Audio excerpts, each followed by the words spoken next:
Bir Almanın gözüyle bakıldığında TOG TX tam olarak ne ifade ediyor? Almanya'da ilk defa yollara çıkan bu milli aracımız acaba yabancı gözlerde nasıl bir izlenim bıraktı? Ve en önemlisi, yıllardır kendi otomobil devlerini dünyaya satan bir ülkede bizim markamız için söylenen ilk cümle ne oldu? Merhaba, ben Hüseyin Kızıloğlu, burası Hızlı Şarj. Bugün size Alman basınının ve en bilinen YouTube otomobil kanallarının TOG hakkındaki gerçek yorumlarını hiç saklamadan, abartmadan birebir onların ağzından çıkan öznel değerlendirmelerle aktaracağım. Eğer bu anlatım hoşunuza giderse abone olmanız, beğeniye dokunmanız ve yorumlarda düşüncelerinizi paylaşmanız bu tarz derin içeriklerin devamı için bana en büyük destek olacak. Dostlar, Alman otomobil dünyası TOG'la karşılaştığında ilk verdikleri tepki aslında bir şaşkınlık. Çünkü onlar Türkiye'yi yıllardır otomotivde yan sanayi devi olarak biliyor. Volkswagen, Ford, Mercedes, BMW Türkiye'de parça ürettiren, hatta bazı modellerini montaj hattında çıkaran markalar. Ama Türkiye'nin kendi markası ve kendi geliştirdiği bir elektrikli SUV var denildiğinde çoğu Alman içerik üreticisinin yüzünde önce bir tereddüt, sonra da merak beliriyor. Bu zaten videoların girişinde çok net görünüyor. Türkiye gerçekten kendi otomobilini yapıyor mu sorusu Almanca ve İngilizce kanallarda defalarca dile getiriliyor. Bu bizim için belki eski bir haber ama onların gözünde hala şaşırtıcı bir gelişme. İlk bakışta en çok öne çıkan detay aracın tasarımındaki özgünlük. Autogefühl kanalındaki yorumda bu araçta Türk kültüründen esinlenilmiş detaylar var deniyor. Özellikle ön ızgaradaki lale motifini fark ettiklerinde bu sadece bir otomobil değil, kimlik taşıyan bir ürün diye vurguluyorlar. Normalde Almanlar yeni markalara karşı mesafelidir ama burada dikkatlerini çeken şey aracın batılı rakiplerine öykünmek yerine kendi sembollerini öne çıkarması. Bu onların gözünde TOG'u kopya bir Çin SUV olmaktan ayıran ilk özellik olmuş.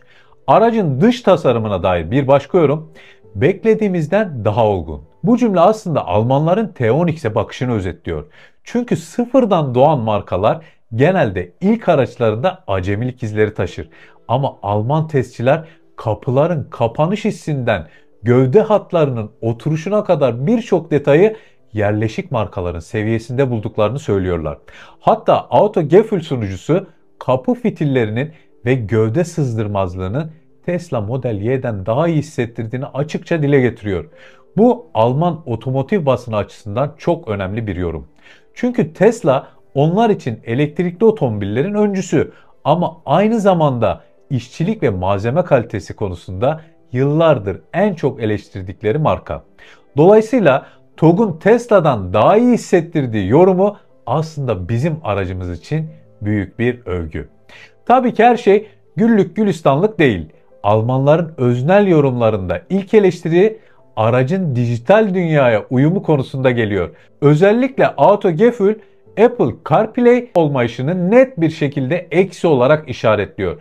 Çünkü Alman kullanıcılar yıllardır telefonlarını araç sistemlerine entegre etmeye alışık. Onlar için CarPlay bir konfor değil, neredeyse bir zorunluluk.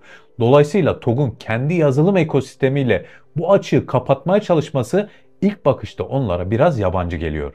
Buradaki yorum şu: TOG'un ekranları geniş ve güçlü, arayüz yeterince hızlı ama kullanıcı alışkanlıkları değişmeden bu eksiklik kabul edilmeyecek.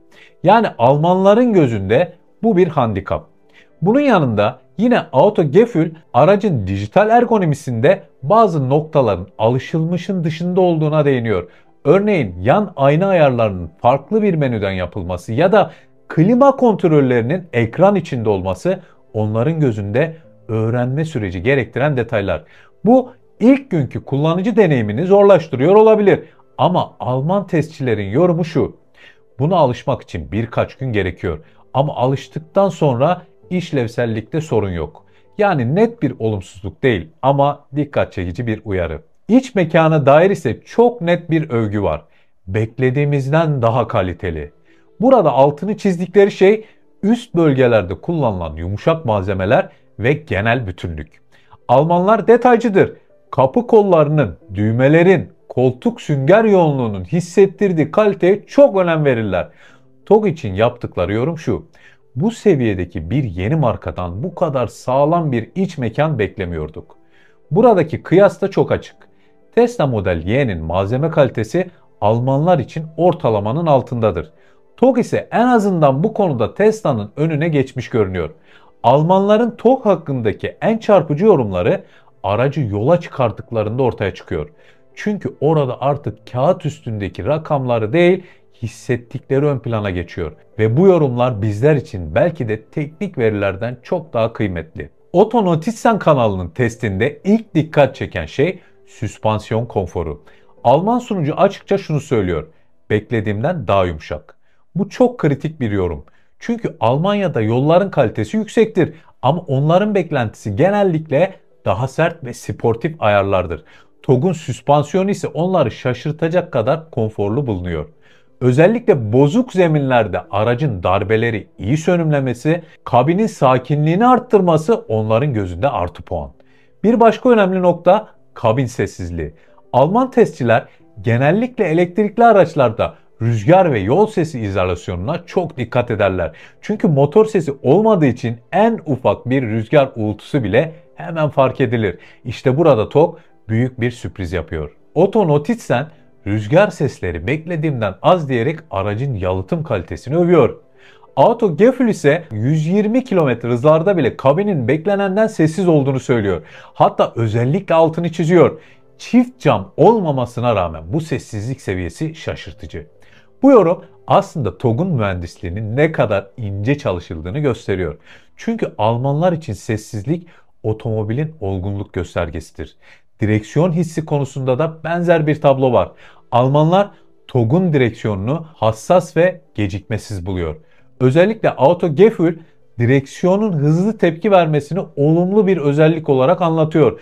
Bu da uzun yolda sürücünün sürekli küçük düzeltmeler yapma ihtiyacını azaltıyor. Yani TOG Almanların gözünde yorucu olmayan bir otomobil. Bu özellikle uzun otoban yolculuklarında çok değerli bir özellik. Performans konusunda Almanların yaptığı yorum oldukça dikkat çekici. Kağıt üzerindeki 7.8 saniyelik hızlanma rakamı onları pek etkilemiyor. Çünkü sayılardan çok sürüşün hissettirdiğine bakıyorlar. TOG onların gözünde bir drag pistinde rekor kıracak otomobil değil. Ama ivmelerirken verdiği güven duygusu ve gücün pürüzsüz aktarımıyla kontrol sende hissini güçlü biçimde yaşatıyor. İşte bu olgunluk Almanların asıl değer verdiği nokta. Hatta Autogefühl sıfırdan 100'e çıkarken aracın güven verici şekilde hızlandığını söylüyor. Bu da kullanıcıya kontrol bende hissi veriyor. Almanlar için bu his hızlanma rakamından bile daha önemli. Otoban deneyimi ise en kritik bölüm. Çünkü TOG orada adeta bir sınavdan geçiyor. Almanya'da otoban her otomobilin gerçek karakterini açığa çıkarır. İşte tam da orada Alman testçiler TOG için şu ifadeyi kullanıyor: yeni bir marka için beklenmedik derecede yerleşik ve güven verici bir karaktere sahip. Bu cümle aslında en değerli yorumlardan biri. Çünkü onların gözünde TOG acemi bir deneme değil, yıllardır üretim yapan markaların yanına koyulabilecek seviyede bir ürün. Almanların dilinde bu gerçekten büyük bir takdir ifadesi. Elbette eleştiriler de var. Autogefühl özellikle şehir içi sürüşte süspansiyonun biraz sert hissettirdiğini söylüyor. Yani bozuk zeminlerde konforlu olsa da küçük darbeleri sert hissettirdiğini belirtmiş. Ama otobanda bu ayarın tam isabet olduğunu ekliyor. Yani TOG uzun yol karakterinde Almanları etkilemiş. Tüketim değerlerine gelince Almanların yorumu yine öznel bir gözlem. 100 kilometrede yaklaşık 22 kWh seviyesinde, yani segment ortalamasında. Buradaki kritik nokta şu: onlar TOG'u fazla tüketen değil, rakipleriyle aynı çizgide görüyor. Ve bu yorum aslında aracın günlük kullanımda beklenenden daha ekonomik olduğunu hissettiklerini gösteriyor. Sonuçta Alman testçilerin sürüşe dair genel değerlendirmesi şöyle özetlenebilir: TOG T10X yeni bir markanın aracı gibi değil, yıllardır bu işi yapan köklü bir üreticinin ürünü gibi hissettiriyor. Sessizlik, konfor, direksiyon dengesi ve otobandaki güven duygusu onların gözünde TOG'u başarılı sınıfına sokmuş durumda. Almanların TOG'a dair en çok konuştuğu konulardan biri aracın iç mekanı. Çünkü onlar için bir otomobilin kalitesi direksiyonun arkasına geçtiğinizde hissettirdikleriyle ölçülür. Burada Alman testçilerden çok net övgüler geliyor. Beklediğimizden daha kaliteli yorumu. Hem Otto Notizsen hem de Autogefühl videolarında tekrar dile getiriyor. Özellikle koltukların rahatlığı ve kullanılan malzemelerin bütünlüğü Almanların dikkatini çekmiş. Ön konsoldaki geniş ekran düzeni Almanlar için genelde fazla iddialı olabilir. Ama burada tam tersi bir yorum yapıyorlar. Geniş ama gözü yormuyor. Yani 29 inçlik ekran paneli Almanların gözünde tasarımda bir şov değil, fonksiyonel bir çözüm olmuş.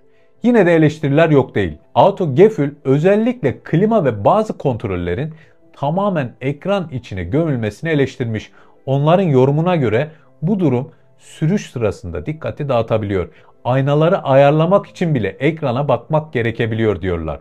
Bu da onların gözünde ergonomi açısından eksik bir nokta. Yani Alman testçiler TOG'un dijital dünyada güçlü olduğunu kabul ediyor ama kullanıcı dostu olma konusunda bazı iyileştirmeler gerektiğini düşünüyorlar. İç mekanda Almanların en çok dikkatini çeken şeylerden biri detaylara verilen önem. Kapı kollarının elde bıraktığı his, düğmelerin basma kalitesi, koltukların uzun yol desteği. Bunların hepsini tek tek not ediyorlar. Hatta bir testçi bu seviyedeki bir yeni markadan böyle bir bütünlük beklemiyordum diyerek şaşkınlığını gizlemiyor.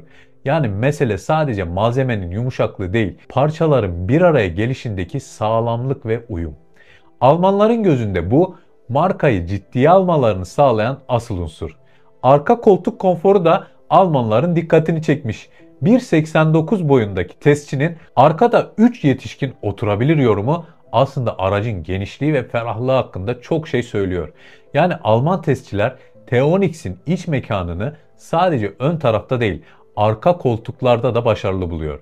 Bagaj konusunda ise 440 litre kapasiteyi sınıfına uygun bulmuşlar. Yani ne övgü ne eleştiri. Tam olarak bekledikleri seviyede. Dijital tarafta Almanların en çok dikkatini çeken nokta TOG'un kendi ekosistemine duyduğu güven. Ekranlar hızlı, grafikler modern, YouTube gibi uygulamalar çalışıyor ama Alman testçiler şunu soruyor.